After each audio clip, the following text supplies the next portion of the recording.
నమస్కారం. జే న్యూస్ వార్తలకు స్వాగతం. ముందుగా వార్తల్లోని ముఖ్యాంశాలు.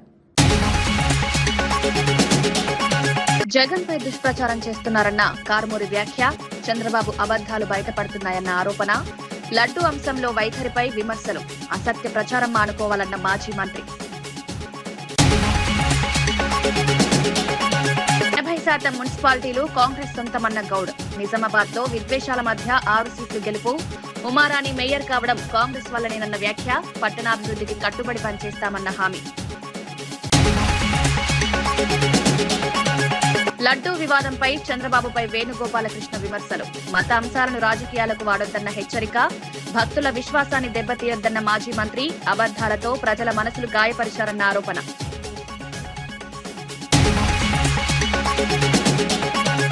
వచ్చే వారంలో ఇజ్రాయెల్ పర్యటనకు ప్రధాని మోదీ. రక్షణ, ఏఐ రంగాల్లో సహకారం బలోపేతమే లక్ష్యం. మూడోసారి ప్రధాని అయిన తర్వాత తొలి పర్యటన మధ్యప్రాచ్య సంబంధాలకు కీలకంగా మారనున్న టూర్. ఉండవల్లిలో వ్యవసాయ క్షేత్రం సందర్శించిన బిల్ గేట్స్. ఏఐ ఆధారిత సాగు విధానాలపై ఆసక్తి చూపిన గేట్స్, డ్రోన్లతో పంటల పరిశీలన స్వయంగా చేసిన సందర్శన, రైతులతో ముఖాముఖి చర్చించి ప్రశంసలు తెలిపిన గేట్స్. నంద్యాల జిల్లా డోన్ ఎమ్మెల్యే కోట్ల సూర్యప్రకాష్ రెడ్డి వైసీపీ తీరుపై తీవ్ర ఆగ్రహం వ్యక్తం చేశారు. సీఎం చంద్రబాబు ఎమ్మిగనూరు పర్యటన నుంచి ప్రజల దృష్టి మరల్చడానికే రాయలసీమ ఎత్తిపోతల పథకం పేరుతో హంగామా చేస్తున్నారని విమర్శించారు. ప్రాజెక్టులపై నిజమైన ప్రేమ ఉంటే అసెంబ్లీ నుంచి ఎందుకు పారిపోయారో ప్రజలకు సమాధానం చెప్పాలని డిమాండ్ చేశారు. టీవీలు, పత్రికల్లో కనిపించడం కోసమే ఈ రాజకీయ డ్రామాలు చేస్తున్నారని ఆరోపించారు. దమ్ముంటే అసెంబ్లీలో చర్చకు రావాలని సవాల్ విసిరారు. ప్రజలను తప్పుదవ పట్టించే ప్రయత్నాలు ఎంతకాలం సాగవని హెచ్చరించారు. అభివృద్ధి అంశాలపై బహిరంగ చర్చకు సిద్ధమని స్పష్టం చేశారు. మాటల్లో నిలబెట్టుకుని మాకు ఎన్ని కష్టాలున్నా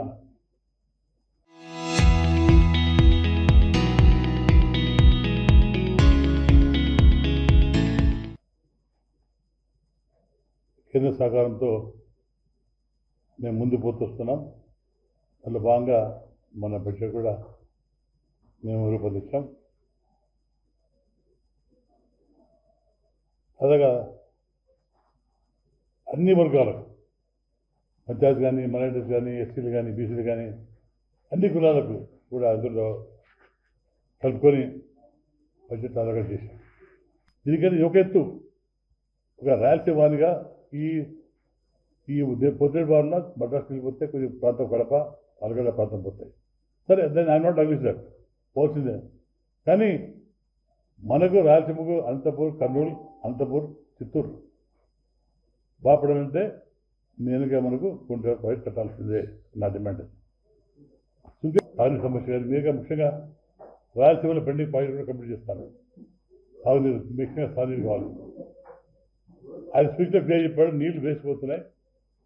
మన శ్రీశైలం డ్యామ్ కానీ రాష్ట్రంలో చాలా ఉన్నాయి. మన ప్రాంతంలో శ్రీశైలం డ్యామ్ చాలా దైవం దృష్టి పెట్టుకొని ఎన్నో కార్యక్రమం చేపడతారు.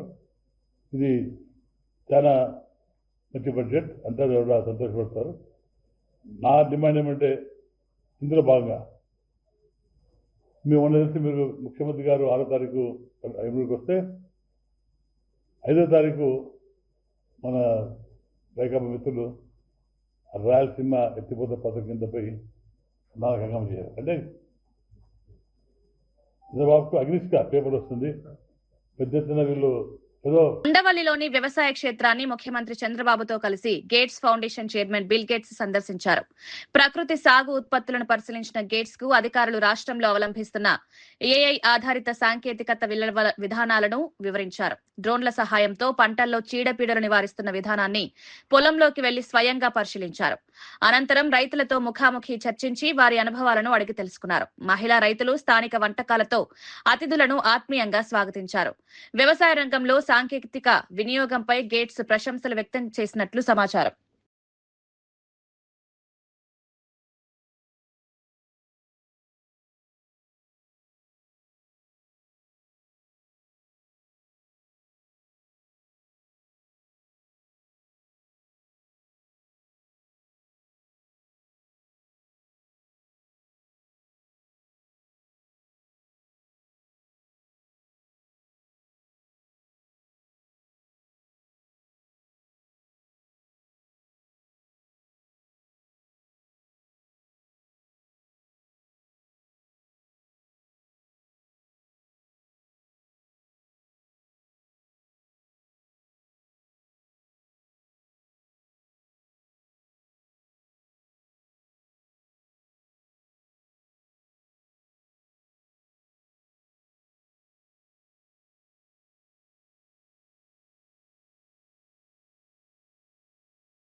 మాజీ మంత్రి జీవన్ రెడ్డి కాంగ్రెస్ పార్టీలో కొనసాగడంపై ఆలోచిస్తున్నట్లు వెల్లడించారు. ఇంకెంతకాలం అవమానాలు భరించాలంటూ ఆవేదన వ్యక్తం చేశారు. ఎమ్మెల్యేగా సంజయ్ ఉన్నంత కాలం తనకు వేధింపులు తప్పవని వ్యాఖ్యానించారు. జగిత్యాలలోని పరిస్థితి ఇలా ఉంటే పార్టీ మారిన మరో 9 ప్రాంతాల్లో పరిస్థితి ఎలా ఉందో ఊహించవచ్చన్నారు. పార్టీలో తనకు తగిన గౌరవం లభించడం లేదని సూచించారు. భవిష్యత్ నిర్ణయంపై త్వరలో స్పష్టతనిస్తానని తెలిపారు. ఈ వ్యాఖ్యలు స్థానిక రాజకీయాల్లో చర్చనీయాంశంగా మారాయి. పార్టీలో కొనసాగు ఎందుకంటే ఇవల్ల ఆయన ఊరు వచ్చి మా మీద ఆధిపత్యం చెలాయిస్తా అని చెప్పని మా కాంగ్రెస్ పార్టీ మీద ఆధిపత్యం చెలాయిస్తే, మా కార్యకర్తల మీద అజమాయి చెలాయిస్తే, మా హక్కులు కాజేస్తే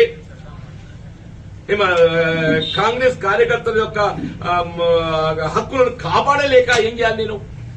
please guide me, please guide మీ.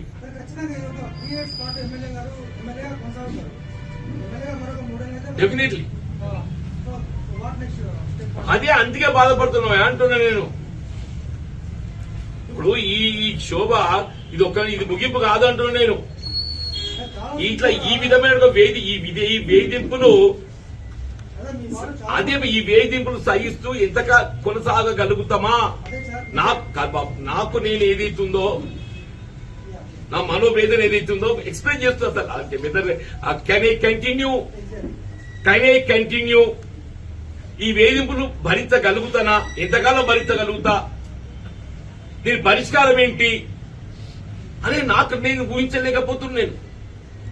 నేను ఊహించుకోలేకపోతున్నా బాబు అంటున్నాను. ఎమ్మిగనూరు ఎమ్మెల్యే బీవీ జయనాగేశ్వర్ రెడ్డి జగన్ పై తీవ్ర వ్యాఖ్యలు చేశారు. పెన్షన్ ను 3,000 రూపాయలకు పెంచడానికి 5 ఏళ్లు తీసుకున్నారని విమర్శించారు. 4,000 రూపాయలను నేరుగా ఇంటికే పంపిస్తున్న చంద్రబాబే అసలైన మనగాడన్నారు. రాయలసీమ ప్రాజెక్టులకు నిధులు కేటాయించిన ఘనత కూటమి ప్రభుత్వానిదేనని పేర్కొన్నారు. 151 సీట్ల నుంచి 11కు పడిపోయినా వైసీపీకి బుద్ధి రాలేదని మండిపడ్డారు. బడ్జెట్ పై వైసీపీ చేస్తున్న విమర్శలు వాస్తవాలకు దూరమని వ్యాఖ్యానించారు. ప్రజలు అభివృద్ధిని గమనిస్తున్నారని తెలిపారు. మరి ఈ రెండిట్లో పోల్చుకుంటే రైతులకు సంబంధించిన బడ్జెట్ లో మోసపు మాటలు చెప్పి మోసపు కథలు పడిన వాళ్ళు ఎవరనేది ప్రజలకు అర్థం కాదా? నేను అడిగిన దానికి ముందు సమాధానం చెప్పాలా?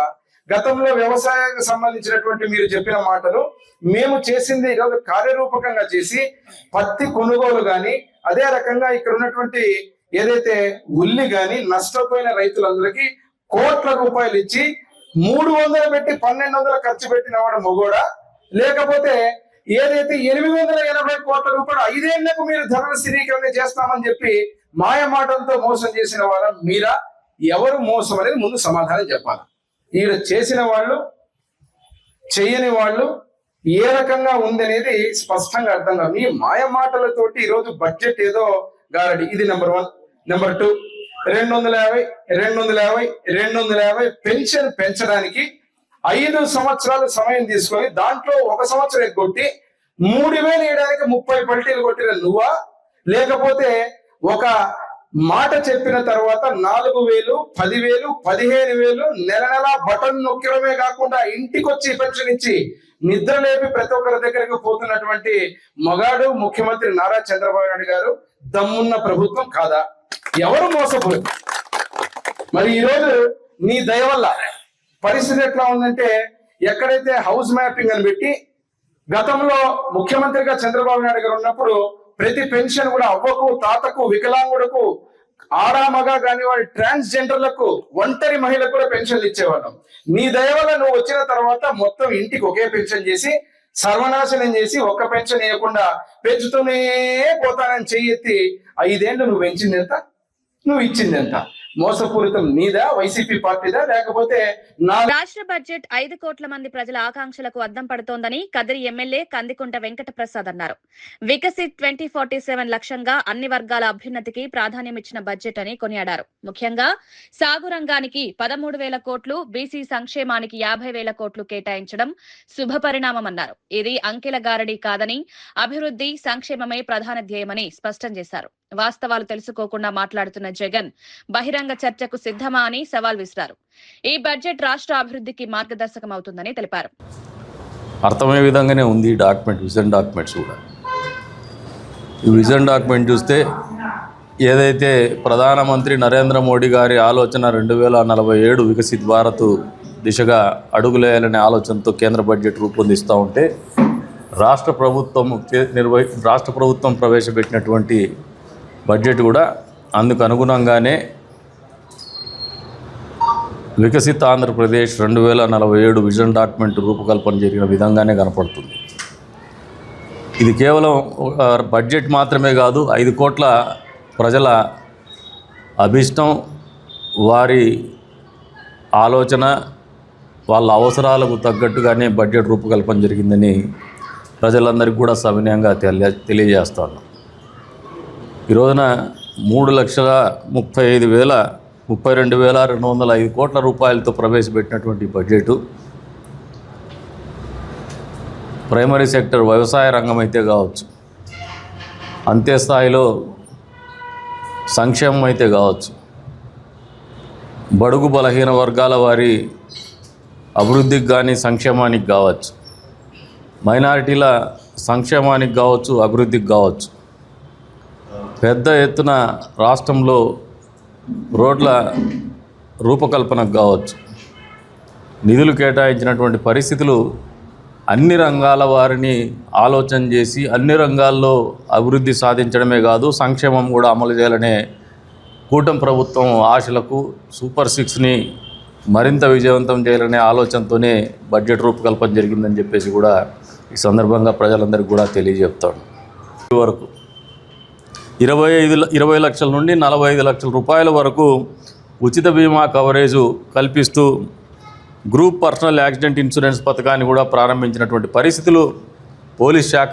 టీటీడీలో తెలంగాణ భవన్ నిర్మాణానికి స్థలం కోరామని మంత్రి తుమ్మల నాగేశ్వరరావు తెలిపారు. సత్తుపల్లి నుంచి కొవ్వూరు వరకు అమరావతి రైల్వే లైన్ పనులపై కూడా చర్చించామన్నారు. సీఎం చంద్రబాబు సానుకూలంగా స్పందించి అంశాలను పరిశీలిస్తామని భరోసా ఇచ్చారని వెల్లడించారు.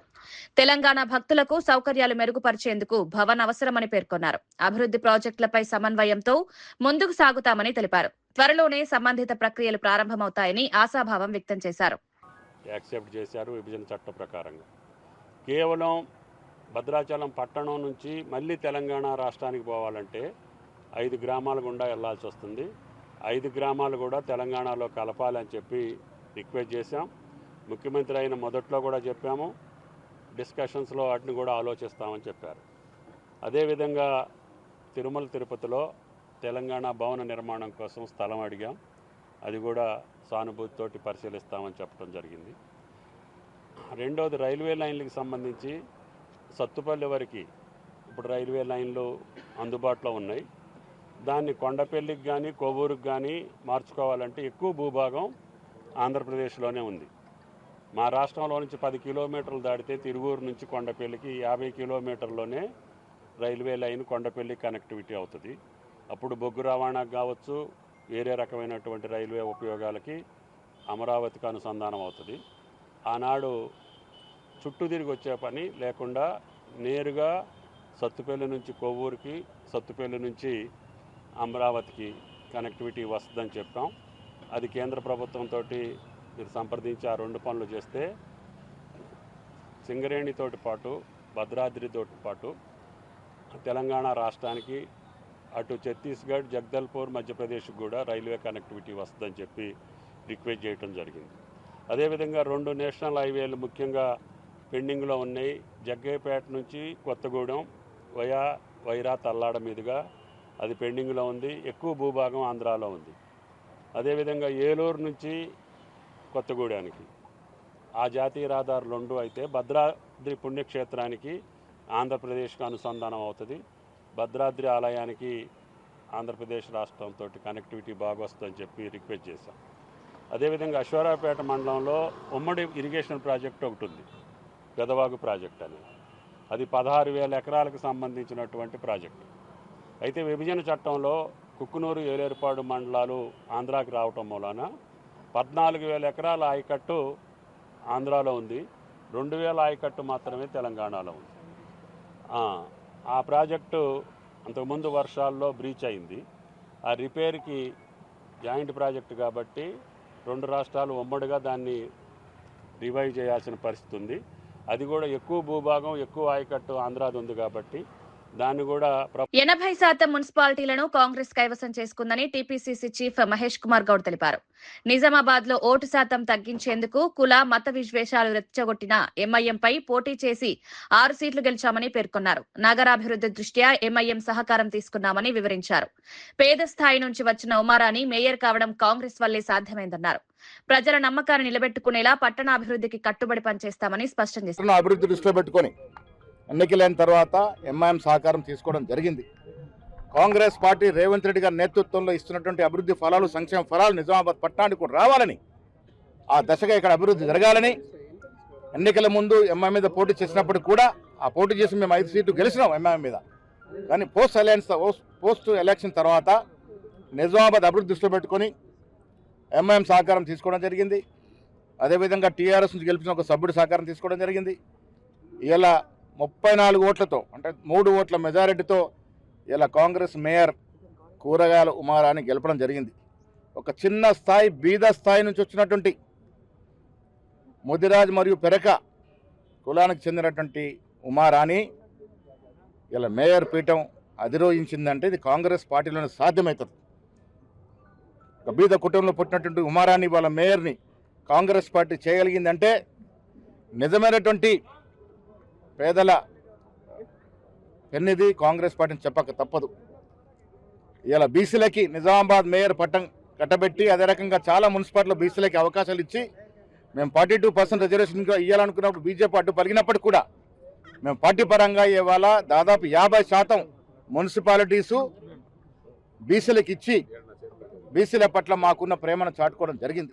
వచ్చే వారంలో ప్రధాని నరేంద్ర మోదీ ఇజ్రాయెల్ పర్యటనకు వెళ్లనున్నట్లు సమాచారం. రక్షణ, ఉగ్రవాద నిరోధక చర్యలు, కృత్రిమ మేధస్సు వంటి ఆధునిక సాంకేతిక రంగాల్లో ద్వైపాక్షిక సహకారాన్ని మరింత బలోపేతం చేయాలనే లక్ష్యంతో ఈ పర్యటన చేపడుతున్నారు. మోదీ 3వ ప్రధాని అయిన తర్వాత ఇజ్రాయెల్ కు వెళ్లడం ఇదే తొలిసారి కావడం విశేషం. ఇజ్రాయెల్ ప్రధాని బెంజమిన్ నేతన్యాహు ఆహ్వానం మేరకు ఫిబ్రవరి 24, 25 తేదీల్లో పర్యటన ఉండే అవకాశం ఉందని అధికార వర్గాలు సూచిస్తున్నాయి.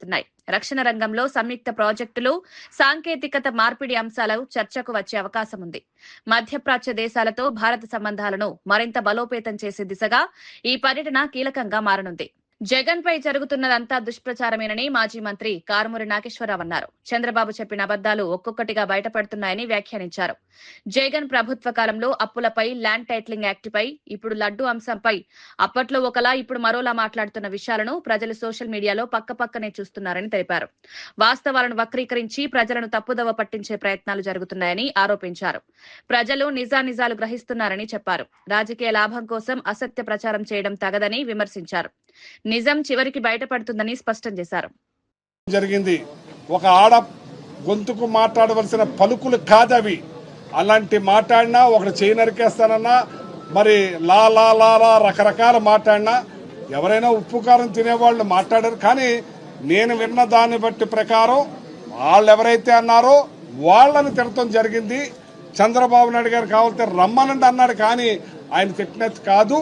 కానీ ఆయన వచ్చి, నేను ఒక ఆవేశంలో నన్ను అందరూ రెచ్చగొట్టారు కాబట్టి, నన్ను అందరూ తిట్టారు కాబట్టి నేను వాళ్ళు మాట్లాడారు. ఒకవేళ ఈ రకంగా ఆయన మాట్లాడుంటే నేను విడ్రా అవుతున్నానని చెప్పిన తర్వాత కూడా పార్టీ రాంబాబు గారి మీద, ఇంటి మీద, ఆఫీస్ మీద ఆటవికంగా, అరాచకంగా, దుర్మార్గంగా ఇటువంటి పరిణామాలు నేను గతంలో ఎప్పుడూ చూడలేదు.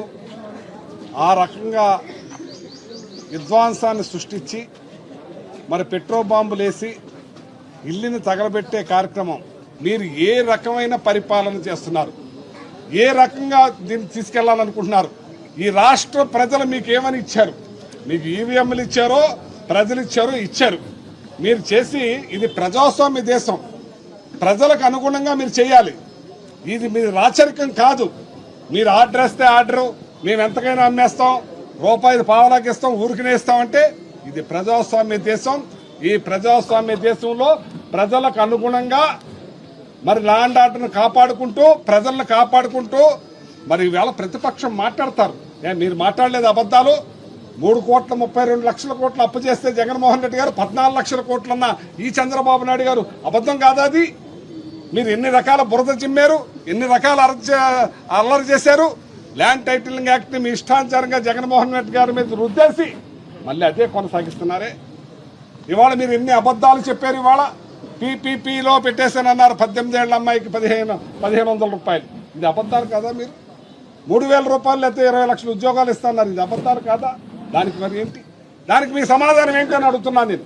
మీరు చేసే అన్ని అబద్ధాలు, మీరు చేసే అన్ని అరాచకాలు, మీరు చేసే అన్ని లా అండ్ ఆర్డర్ లేకుండా చేస్తున్నారు. మీరు గెలిచిన కాడి నుంచి రెడ్ బుక్ సిద్ధాంతం తీసుకొచ్చి ఎంత అరాచకం సృష్టిస్తున్నారు మీరు. ఏదైనా మా అసెంబ్లీలో చూసాం, మా వెనకాలే ఆయన బెంచ్లోనే ఉన్నారు ఆయన. కానీ ఆయన ఎప్పుడైనా లేచి మధ్యర్థం చేశారు కానీ మరి ఇంకో రకమైన బురదేసే కార్యక్రమం చేయలేదు ఆయన. మా అమ్మగారిని తిట్టారన్నాం కానీ ఆయన ఎప్పుడు కూడా అసెంబ్లీలో మీ చంద్రబాబు నాయుడు గారి భార్య గురించి మాట్లాడలేదు. మాట్లాడిన వాళ్ళు వేరే ఉండొచ్చు. కూటమి ప్రభుత్వం భక్తులను బాధించడానికే వచ్చిందా అనిపిస్తోందని మాజీ మంత్రి చెల్లుబోయిన వేణుగోపాలకృష్ణ విమర్శించారు. చంద్రబాబు రాజకీయంగా ఒక్కో ఎన్నికలో ఒక్కో విధానాన్ని అనుసరిస్తారని వ్యాఖ్యానించారు. లడ్డూ అపవిత్రమనే అబద్దంతో కోట్లాది భక్తుల మనసులు గాయపరిచారని ఆరోపించారు. రాజకీయ లాభం కోసం మతపరమైన అంశాలను ఉపయోగించారని మండిపడ్డారు. అయితే శ్రీవారు నిజాన్ని బయటపెట్టారని పేర్కొన్నారు. భక్తుల విశ్వాసాన్ని దెబ్బతీయొద్దని హెచ్చరించారు. రాజకీయ ప్రయోజనాల కోసం దేవాలయాలను వాడుకోవడం తగదన్నారు. రాజకీయాల్లో ఆయన రాజకీయ ప్రస్థానం అంతా కూడా ఒక్కొక్క ఎన్నికలకి ఒక్కొక్క విధానాన్ని ఆయన పాటిస్తారు. కొన్ని సందర్భాల్లో కులాలను తీసుకొచ్చారు, కొన్ని సందర్భాల్లో ప్రాంతాలను తీసుకొచ్చారు. ఇవాళ మతపరమైన అంశాలుగా చిత్రీకరించడం ద్వారా తాను ప్రయోజనం పొందాలని ఒక ఆశ. ఆయనకి తోడు పవన్ కళ్యాణ్ గారు, వారి కుమారుడు లోకేష్ గారు. స్పష్టంగా నిన్న పిఠాపురంలో శివరాత్రి సందర్భంగా, మహాశివరాత్రి సందర్భంగా ఏదైతే తిరుపతి లడ్డు కల్తీపై కూటమి పార్టీ చేసినటువంటి ప్రచారం, ఇది ఒకసారి గమనించినట్లయితే భక్తుల విశ్వాసాల మీద కూటమి ఏ విధమైన భావనతో ఉంది. జరిగినటువంటి పోస్టర్ ప్రదర్శన ఉందో, గతంలో ఒకసారి గుంటూరులో ఒక పోస్టర్ వేశారు. దాని దగ్గరే అంబటి రాంబాబు గారు ప్రశ్నించినందుకు ప్రజాస్వామ్యంలో ఎప్పుడూ వినని కనని రాజ్యాంగ విరుద్ధంగా రాంబాబు గారు ఇంటిపై దాడి చేసి ఆయన తిట్టాడు గనక సెంట్రల్ జైలుకు పంపుతారని, తిడితే జైలు, కొడితే బెయిలు. ఇది కొత్తది. ఆంధ్రప్రదేశ్ రాష్ట్రంలో కొత్త చట్టం తీసుకొచ్చారు. తిడితేనేమో సెంట్రల్ జైలుకు పంపుతారు, కొడితేనేమో కొట్టేసి వారు కొడితే బెయిల్ ఇస్తారు. వారు కొడితే. ఇది ప్రజాస్వామ్య ప్రేమికులందరూ కూడా ఒకసారి ఆలోచించమని. దీనికా మనకి స్వాతంత్రం వచ్చింది? ఇదా మన రాజ్యాంగం చెప్తున్నది? అంటే శ్రీవారి భక్తుల పట్ల, హరిభక్తుల పట్ల చంద్రబాబు నాయుడు గారి రాజకీయ అధికార అహంకారంతో భక్తుడు స్వీకరించినటువంటి ప్రసాదంలో కల్తీ జరిగిందనేటువంటి ఒక ప్రచారాన్ని మొదలుపెట్టి ఆయన చేసినటువంటి ప్రచారం ద్వారా యావత్ భక్తకోటి ప్రపంచవ్యాప్తంగా ఆందోళనకు గురైంది, మానసిక వేదనకు గురైంది, మానసిక క్షోభతో నిత్యము బాధపడింది. చంద్రబాబు నాయుడు గారు అనుకున్నారు ప్రసాదంలో కల్తీ చేశారు అంటే గడచిన ప్రభుత్వం మీద నెట్టేయొచ్చని ప్రసాదాన్ని అపవిత్రమనేటువంటి మాట ద్వారా భక్తుల యొక్క మనస్సుల్ని కలిచివేశాడు. కానీ శ్రీవారు స్వామి ఒకవేళ చంద్రబాబు నాయుడు గారు జగన్ గారిపై చూపించాలని ప్రయత్నిస్తే అది శ్రీవారి ప్రసాదంపై చూపించాడు. కానీ 4 వేళ్లు 15 రోజుల్లో ఒకవేళ ఆయన చూపిస్తే 4 వేళ్లు ఆయన తప్పుల్ని చూపిస్తున్నాయి. శ్రీవారితో పెట్టుకుంటే అంత ఈజీ కాదు. చంద్రబాబు నాయుడు గారు సిగ్గుపడకుండా ఈ నింద జగన్మోహన్ రెడ్డి మీద వేసేయచ్చు అనేటువంటిది. నేను మరొకసారి చెప్తున్నాను, మీరు జగన్మోహన్ రెడ్డి గారి మీద నింద వేస్తే మీకు రాజకీయంగా ప్రయోజనం ఉండొచ్చు, కానీ జగన్నాథుడి మీద నింద వేశారు మీరు. జగన్నాథుడి ప్రసాదం మీద నింద వేశారనేది మర్చిపోయారా?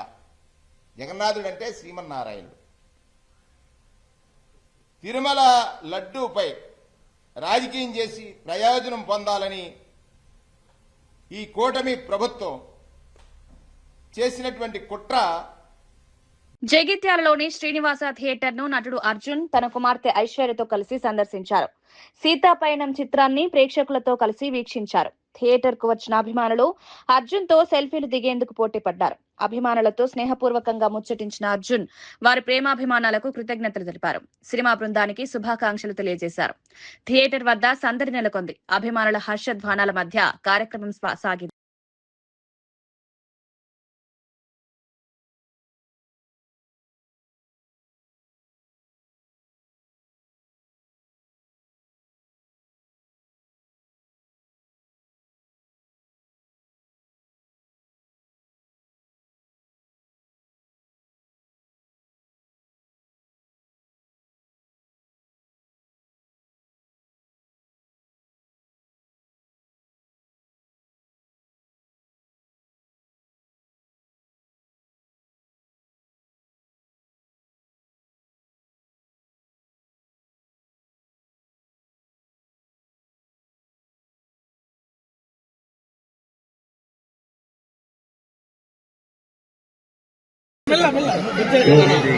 ఎవరు కనపడలేదు.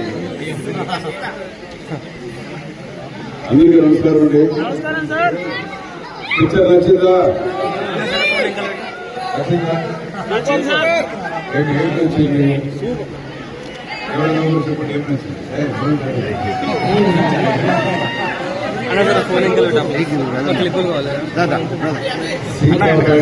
సీతా నచ్చిందా? నచ్చింది సార్.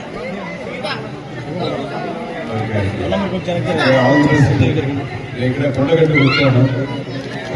అలాగే సినిమాకి రాడుతుందంటే అందరికీ మహాశివరాత్రి మంచి ఆరోగ్య ఐశ్వర్య సంతోషం.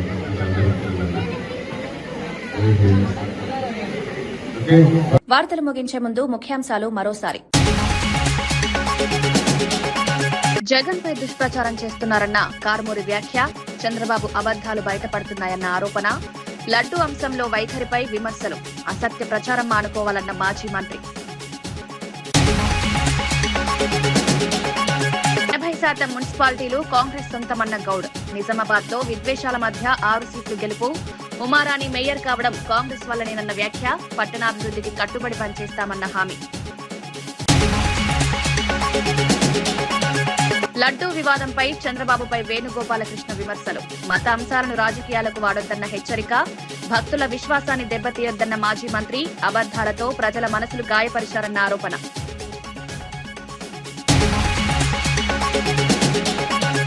వచ్చే వారంలో ఇజ్రాయెల్ పర్యటనకు ప్రధాని మోదీ. రక్షణ, ఏఐ రంగాల్లో సహకారం బలోపేతమే లక్ష్యం. 3వ ప్రధాని అయిన తర్వాత తొలి పర్యటన. మధ్యప్రాచ్య సంబంధాలకు కీలకంగా మారనున్న టూర్. ఉండవల్లిలో వ్యవసాయ క్షేత్రం సందర్శించిన బిల్ గేట్స్. ఏఐ ఆధారిత సాగు విధానాలపై ఆసక్తి చూపిన గేట్స్.